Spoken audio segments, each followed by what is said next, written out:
Welcome to Kitchen Table Electronics Module 4, in which we will be mapping out the responses of some non-linear devices using our own homemade curve plotter.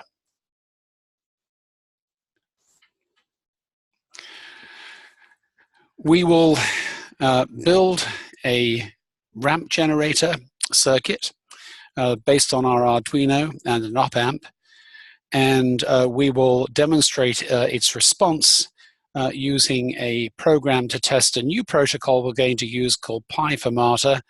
This happens to be the path to the code on my computer. Your computer will have a different path, but it's here to remind me of where I can find the code. And then we will write code that will generate a ramp that will be applied to the device, while at the same time measuring the current through the device and feeding that back to the computer. And then we'll test the whole assembly using our O1 oscilloscope. Let's start though with PyFirmata. PyFirmata is a special Python library that addresses the Arduino directly, providing there is a set of instructions called standard Firmata running on the Arduino. And I'll show you how to set up your Arduino and load up standard Firmata. Once you've done it, that's it. Then the Arduino will forever obey your PyFirmata instructions. In order to use PyFirmata in a Python program, you will have to import the PyFirmata library, of course. This library then, once PyFirmata is included in a Python code and the standard Firmata is running on the Arduino, can directly address all of the hardware components in the Arduino. This is an enormous benefit. When you load code through the Arduino development environment, it runs, of course, in this famous loop command, and so the code keeps running forever. And accessing that code to take data in or out can get very tricky, particularly when you want to synchronize operations in which you do one thing with the Arduino and then want to read what you've done with another input.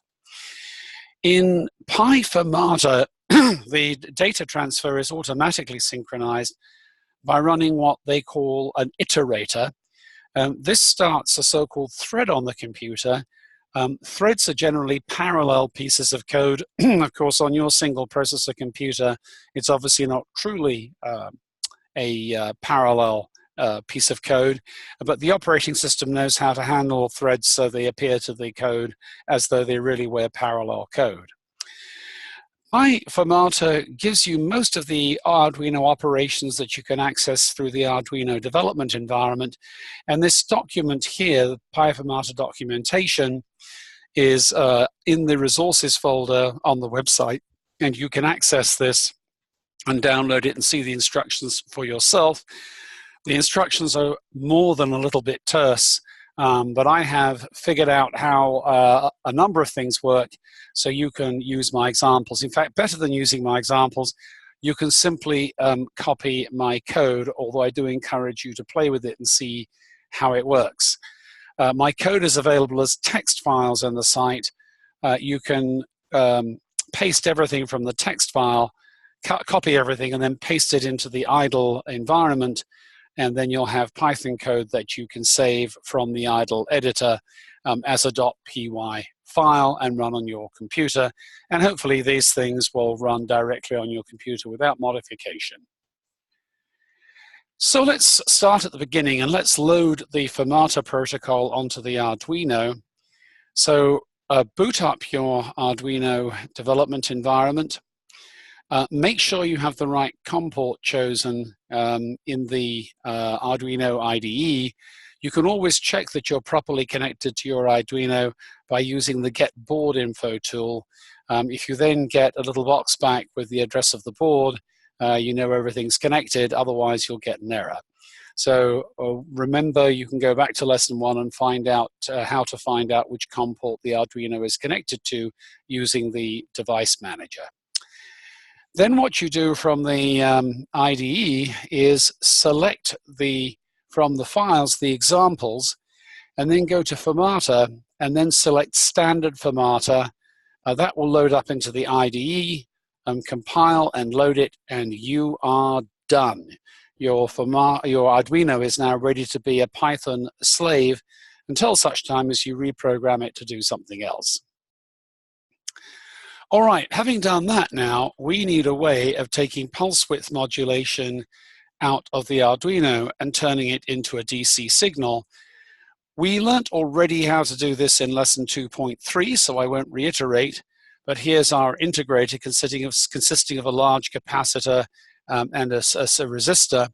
So this point now here is the DC signal going into the non-inverting input of the op-amp.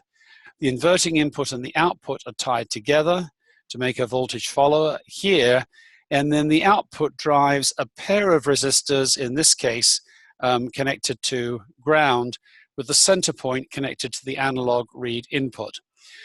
So all we're going to do in this particular session is drive a voltage divider. Not very interesting, but we'll see, we'll test that the circuit works.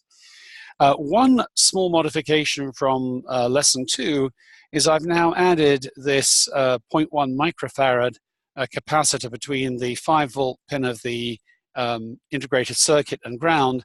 The reason is that this integrated circuit has a lot of gain, and so it can sometimes get a little unstable if the board's wired in a messy way, and this quietens everything down. All right. So here is the breadboard layout. So here you see the output and input connected together of the op-amp, and it goes to this 10 kilo ohm resistor here, and then through another one to ground, and this center point is connected here to the analog input, and then the rest of this is just the pulse width modulation to DC converter we built before. But here is this 0.1 microfarad capacitor between 5 volts and ground added for stability. And we're using pin 3 on the Arduino as the pulse width modulation out. So here is what it really looks like in real life. Here is my op-amp right here, and here is another board with a pair of resistors on. I'm going to use this board to change components easily later on. And then you see pin 3 here being the pulse width modulation out, and then A0 being the analog input here. One word of advice: do check all the connections with your multimeter, and in particular, check that there is no short between ground here and plus 5 volts on the board before you connect it to your Arduino, and also check that none of the inputs or outputs are shorted to ground. So this pulse width modulation input here, and the analog read input here. Okay, so we've checked everything with our meter, nothing's shorted, everything looks good. We connect it to our Arduino. Now we need to write the code to generate changes in the pulse width modulation using the PyFirmata protocol. So PyFirmata makes life extremely easy. Here is our code, simply to input some number and have that generate an output in pulse width modulation. Now, you may or may not remember that in Arduino code, you drive the outputs between 0 and 1 by putting in a number between 0 and 255. PyFirmata, by convention, uses 0 to 1 for 0 to 255 in Arduino code. The only way in which that is relevant is so that you know the digitization accuracy, i.e. it's 1/256th of 0 to 1. All right, so here's our program. We've got standard Firmata on there. And so this is very simple. We choose the appropriate port. My device manager told me my Arduino was on COM3, so you'll have to type in here wherever your COM port is. Now here is an instruction that came from that PyFirmata manual, and this defines a variable called board, which now takes the Arduino port module from PyFirmata, and this now is associated with this word board. So board contains all the appropriate things needed to address your Arduino Uno, and so we now assign a pin to the program, And so we're calling it pin 3 is the variable we're calling it, which is from the board method, the getPin routine. So we're using the getPin routine from this library, and it takes the arguments digital or analog, digital, the pin number 3, and the letter O for output. So we have digital output from pin 3. So all of this is now taken care at this point. Now we want to set the mode of the digital output, and rather than just being a 0 to 1 switching, we are going to, from the PyFirmata library, select the pulse width modulation option, and then I initialize a variable I'm calling x to 0, and then while x is not equal to x, we're going to input a number. Remember, it's a string when we input it this way, so we're going to turn it into a float, and when we're going to use the write module associated with the pin 3 library, pin3.write, whatever the number is, and we'll see what happens. And then this is a final PyFirmata instruction here just to exit the board and shut the program down. All right, let's see how that works. So what we've done here is we have loaded up that code into idle, and then we have run it. So here is the output, and it's asked us to put a value of x in. We use an x to exit, remember, otherwise you put in a number between 0 and 1. What I've done here is connected the O1 oscilloscope, channel 1, 1 volt per division, to pin 3. And so you can see 1, 2, 3, 4, 5 volts. When I input a 1 here, the output shoots up to 1 or 5 volts. When I input a 0, the output shoots down to 0. Input a 1, I go back up to 5 volts again. So it's working, but I want you to notice something. It doesn't shoot up instantaneously. There's clearly this exponential change here, and then an exponential decay when you come down again, and then it's repeated. Why is this? This is because of the long time constant we're using to integrate the pulse width modulation signal. If we choose a shorter time constant, the output would respond more quickly, but it would have noise from the 5 kilohertz or so signal that is used to generate the pulse width modulation. So I'm going to tell you now, we'll look at this more in the next session, that the time associated with a resistor of value R and a capacitor of value C in seconds is R times C. And actually the units of ohms times farads is indeed seconds. And so we had a 10 kilo ohm resistor, 10 to the 4th ohms. We had a 10 microfarad capacitor, 10 to the minus 5 farads. And so the product of those two is a 1/10 of a second. If you look down here, you'll see that this is 1 second per division on the oscilloscope. And you can see that the 1 over E time is indeed about 1/10 of 1 second. If you've forgotten how to run your O1 oscilloscope, go back to module 2 and refresh your memory. All right, here is the ramp generator code. What do we want to do? Well, what we want to do is, first of all, really know what the real voltages are. I've called them 5 volts. Most Arduinos have a slightly different voltage, and so you need to know what that supply regulated voltage is on the Arduino board itself, because it's that thing that will be digitized by the Arduino, and that sets the reference level for the analog to digital converter, as well as the maximum possible output for the pulse width modulation. When you build circuits, we have here a simple voltage divider consisting of 2 10 kilo ohm resistors, and you'll see in a while how one of them is used as a current sensing resistor, but you want to record that somewhere in the program, and you'll see how we use these variables later. So I want to input data about the experiment first and record it in the program. Then I want to decide how far I want to scan the voltage, and so I will want to ask the user to input a voltage to scan, of course up to but not exceeding whatever the Arduino supply voltage is. Then I want to generate a ramp that starts at 0 and increases by 1/255th of the Arduino maximum supply voltage on each step, up to the desired maximum.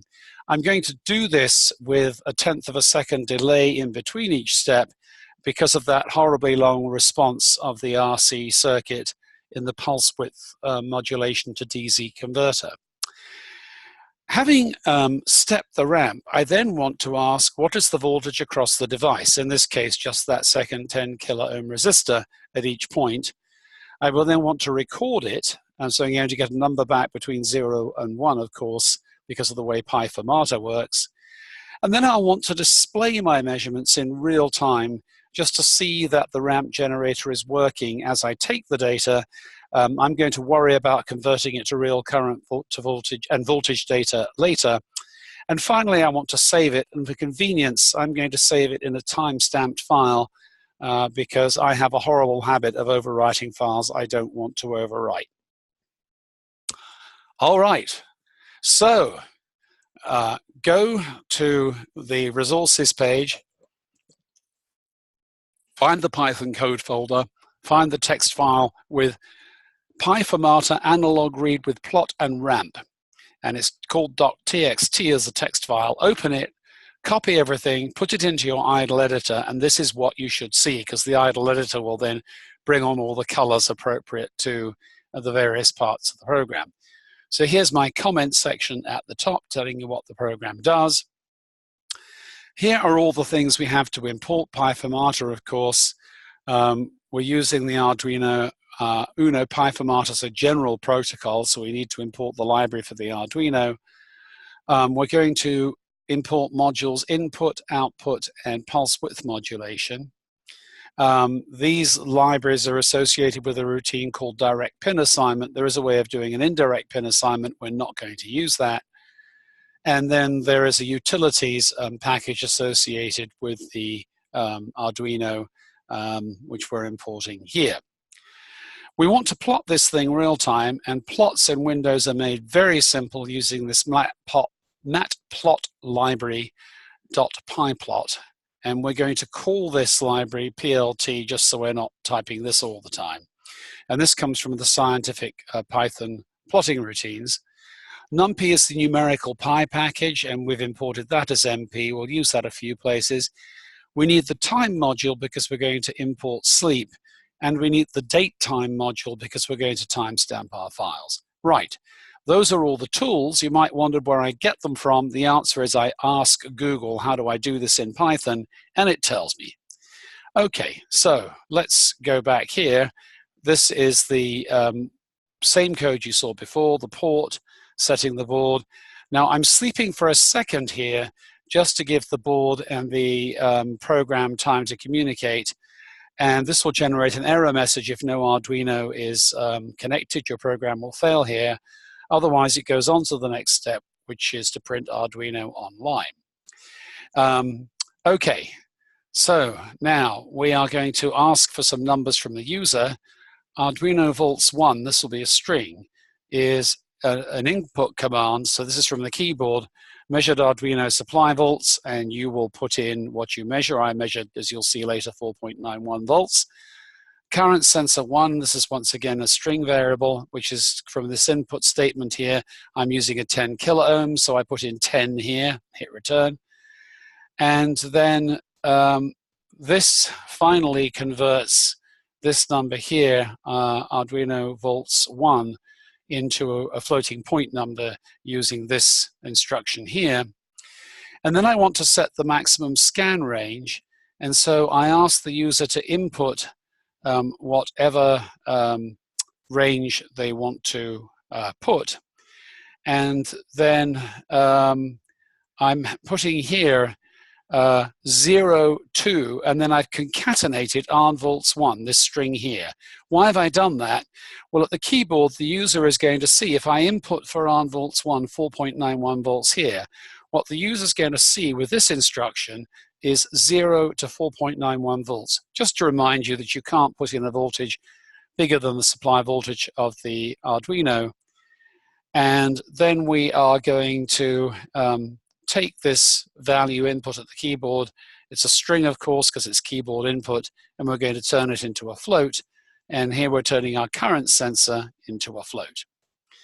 All right, so we've got all our inputs together, we've loaded all our libraries, we're getting close to being ready to fly. We do the pin mode assignments here, so once again we assign pin 3 to digital output and pulse width modulation. We set up the analog input, which we hadn't done before, so this now requires the assignment of a variable I'm calling analog pin to board.getPin. So it's the same instruction, board.getPin, except now the arguments are different. It's A for analog, 0 for pin 0, and I for input. So very simple. Okay, so we now start by board.analog 0. So this is part of this board library. Enable reporting. This is what allows the thread to be set up so that the number recorded by analog pin 0 can be passed to the computer. And here we start this iterator. This is just copied directly from that PyFirmata manual, and we start the iterator here. So this is all something that is written in PyFirmata. So now the iterator is running, and it gives you the capability to read that pin at any time. Without this code, you'd end up in a situation where you would get overflows because the board would be constantly reporting and you're not reading, and so you'd fill buffers up. All right, and now we go to our matplotlib. This is all stuff we've done before. This sets the plot. Remember, PLT was the matplotlib abbreviation. And this instruction here sets it to an animation mode. We've used this before. The length of the plot is going to be up to 255 points. And then the fraction of that is going to be Vmax divided by Arduino Volts. So this would say if this is 1 volt and this is 5 volts, then this is 1/5 of 255, and that's the number of data points it would take you to get to 1 volt. We now fill an array for putting data into, and we want to make it as many elements as length. This is just a standard Python instruction for creating an array filled with zeros of this length. So you go look this up on the internet. I'm creating a second array here, which is 2 more elements in length. And the reason is we've got these 2 other bits of data I'm going to want to pass to another program, which was the Arduino voltage and the current sensing resistor. And then these are the standard setups we do for using the plot routine, which we have talked about earlier when we did our Gaussian fitting. And then I'm setting an integer variable here equal to 0. And now we are ready to make the ramp generator work. So we start off by making our ramp by running I through a loop. And so here we go. Notice the offset here. So this is on the left of the idle editor. And so for I in the range, and we're going to start at 2. We're missing out the first 2 elements, and this is where we're going to store those 2 extra bits of data. And we're going up to this length plus 2 that we made available in the array. And then this semicolon means carry out all the instructions that are indented. And so here we go. We generate here an x-axis from I minus 2. Remember, we started at 2, so to get the x-axis to start at 0, we have to take 2 away, over 255. So this is a number then that goes between 0 and whatever the x range is. And then we write to pin 3 this x value, which is the voltage out, as a fraction of the total voltage available. And remember, length was set using the Arduino maximum voltage. So this then corresponds to the desired output voltage when this loop goes all the way to its termination. Remember, it starts at 2, and that means you've got 0 and 1 in your array unfilled, and it goes all the way to length plus 1, because at length plus 2, the loop terminates. All right, just a reminder of some basic Python. Okay, so we read the data from analog pin 0, and so this is just assigning to this variable data whatever we get from analog pin 0. We've done this, by the way, after this 10th second delay here to let the RC time constant settle after we wrote an output. We're going to wait a 10th of a second and then read. This is just to remind me that if I'm doing anything on the Arduino, I want to be sure that data is sent back with a carriage return, but that's taken care of by PyFirmata, so that's not a problem here. Okay, so volts read is the float of data times Arduino volts. So Arduino volts was the maximum possible. Data was the fraction of 255 that came back. And then I append to the Y array that number, and then Y1 of I is set equal to the volts read. I delete the unused space now because I'm going to shift the whole array to the left to plot it. And then this is just the Y-line length arranged now for plotting as before. And these are the instructions that generate the real-time plot. I had to put this pause instruction here, or the thing hung up, because Windows takes a finite time to respond. And if it goes to the draw instruction too early, it hangs Windows up. So then I draw the plot, and then we go to the next point. So the next point is going to sit the index of Y1 higher, and then we will delete the leading zeros, and so the plot will come in from the right and move to the left. You'll see how this works, and I encourage you to actually run through a line by line on your idle development environment. Okay, so now we have an array filled with numbers that correspond to the voltage applied to the device as a function of the position in the array. And so we are now going to save the data. I'm just making the 0th element of the array, these Arduino volts you input from the keyboard, the first element, the current sensor in kiloohms that you input into the keyboard. And then this is the instruction that saves timestamps. So here we go. We're now saving a file called plotter, and then we're concatenating it with this DTN, which is the output from the date time module. And then this np.saveText saves the file, we close the plot, and we exit. Okay, let's take a look at what this program looks like in real time. Now, before I start this, let me tell you what I did. I took my O1 oscilloscope and I attached channel 2, which is the yellow trace, to the output of the pulse width modulation on pin 3 on the Arduino. I attached channel 1 to the ramp output of the op-amp, and this is what I got. You're going to see the O1 oscilloscope in the background, and then you're going to see the graph that is plotted by the ramp program appearing next to it. So this is what you'll see if your program is working with that circuit. All right, off we go. Okay, I'm starting it. Here comes the plot that we used that matplotlib code for. I've moved it away from the scope. Now, look, you'll see the red trace channel 1 is climbing up the screen as the width of these peaks increases. You'll also notice, this is 1 volt per division on the red, you will notice that there is no sign of any noise from the pulse width modulation because of that long integration time. And this is plotting the measured voltage against the output steps. And then because I'm deleting zeros from the array as I add data to it, the plot slides across the screen from the right. And there we go. Here is our ramp. It's a resistor, so the voltage out is equal to the voltage in. And we've stopped just as our pulse width modulation is almost set all the time to plus 5 volts. Okay, that's it. We've made ourselves a ramp generator. Now let's go ahead and use it.